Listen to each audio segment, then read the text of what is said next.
En este día, amigo oyente, nos encontramos ante un racimo de salmos, 5 en total, que son algo delicioso. En los salmos 56 al 60, tenemos un grupo que se llama Salmos Mictam. Usted puede notar en su Biblia que cada uno comienza de esta manera. Por ejemplo, el Salmo 56 tiene una inscripción al comienzo que dice, al músico principal, sobre la paloma silenciosa en paraje muy distante. Mictam de David, cuando los filisteos le prendieron en Gat.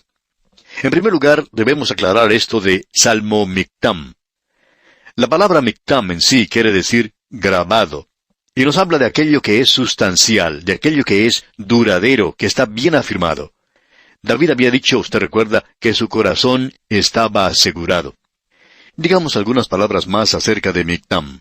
Eso quiere decir algo inamovible, inmutable, que tiene una estabilidad elástica permanente. Tiene todos esos significados. Esos son los salmos maravillosos, y el primero de este grupo ha sido llamado por Delek como de un valor alegre de un fugitivo. Y usted recordará que en la última oportunidad, en el último salmo, David dijo que si él pudiera tener las alas de una paloma, él podría volar, escapar al desierto. Pues bien, en este salmo ese deseo es realizado. El enemigo se encuentra afuera, él se encuentra en un gran peligro, y la maldad está por todas partes, y en todo esto Dios lo libera. Los antecedentes históricos de esto es que los filisteos lo han tomado prisionero a él en Gad. Ellos capturaron a David en ese lugar. Y la experiencia de David es mencionada aquí en este salmo.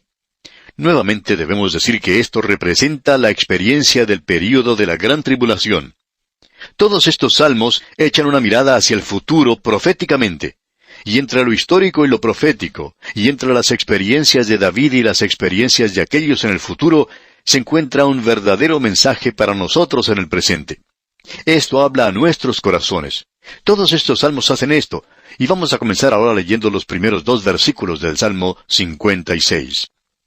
Ten misericordia de mí, oh Dios, porque me devoraría el hombre, me oprime combatiéndome cada día. Todo el día mis enemigos me pisotean, porque muchos son los que pelean contra mí con soberbia. David está rodeado por el enemigo. Él parece encontrarse en una situación muy, pero muy difícil. ¿Y qué es lo que él va a hacer en una ocasión, en una oportunidad o situación como esta? Bien, él dice, cuando yo temía. David temía, él estaba bastante asustado. ¿Tiene usted temor, amigo oyente? En cierta ocasión, alguien dijo que tenía temor cuando se subía a un avión y que no disfrutaba en realidad del viaje en avión. Y alguien hizo un comentario sobre lo que él dijo, que había temor en su corazón. Y esta gente pensaba que había algo malo en cuanto a la fe de esta persona en Dios. Pero, amigo oyente, permítanos decirle que el temor puede quebrantar la fe en su vida. Escuche lo que dice David aquí en el versículo 3. En el día que temo, yo en ti confío. Hay quienes en la actualidad se acomodan muy bien y luego dicen, bueno, yo no tengo ningún temor. Pues bien, eso quiere decir que esas personas son realmente insensibles a lo que son las circunstancias que los rodean, que no comprenden verdaderamente lo que es el problema o que quizá tienen una fe un poco simple. Pero David decía, yo tengo temor. En estas circunstancias tenía temor. ¿Y qué fue lo que él hizo? Bien, él dijo, solo en ti confío. Confiaré en el Señor. ¿Puede usted tener fe y temor al mismo tiempo? La Escritura dice, el perfecto amor echa fuera el temor. Bien, el amor puede hacer eso, pero usted puede tener fe y al mismo tiempo tener temor. Esperamos que esto sirva de consuelo a muchas personas en el presente, porque se están diciendo muchas cosas tontas que en realidad no son escriturales. Para seguir adelante, vamos a leer a continuación una declaración maravillosa que encontramos en el versículo 8. Notemos lo que aquí se dice. Mis huidas tú has contado. El Señor Jesucristo conoce cada uno de los viajes que usted hace, amigo oyente. El Dr. J. Vernon McGee, autor de estos estudios bíblicos, contaba que él había pensado mucho acerca de esto al estudiar los Salmos, ya que siendo que se había jubilado, había estado viajando de un lugar para otro, y a veces había tenido que preguntar a su esposa, ¿de qué hablé yo en tal y tal lugar? No me acuerdo de lo que hablamos cuando estuvimos en ese lugar o en aquel otro. El Dr. McGee afirmaba haberse olvidado de lo que había hablado en dichos lugares, y entonces su esposa le decía de qué había hablado en esos lugares. Bien, el Señor tiene todo eso escrito. Ahora, si nosotros pudiéramos tener acceso al libro del Señor, sería algo fantástico. Notemos ahora lo que dice aquí el versículo 8 de este Salmo 56. Mis huidas tú has contado. Pon mis lágrimas en tu redoma. ¿No están ellas en tu libro? En los comentarios escritos en algunas Biblias anotadas por Scofield, dice, en el tiempo antiguo, los que estaban de luto recogían sus lágrimas en una especie de botella, es decir, un odre o cuero, para agua, y lo colocaban en la tumba de sus parientes para demostrar cuánto se apenaban por su muerte. Ahora quisiéramos agregar algo más a eso. Juan Bunyan, en una presentación en Bedford, dijo algo que creemos es maravilloso. Él dijo lo siguiente: Dios guarda nuestras lágrimas en una botella para poder enjugarlas algún día. ¿Sabe una cosa, amigo oyente? Cuando leemos algo así, pensamos que deberíamos haber llorado más. Necesitamos llorar más porque Dios va a enjugar nuestras lágrimas, va a colocarlas en la botella y las va a enjugar algún día. ¡Qué hermoso que es todo esto!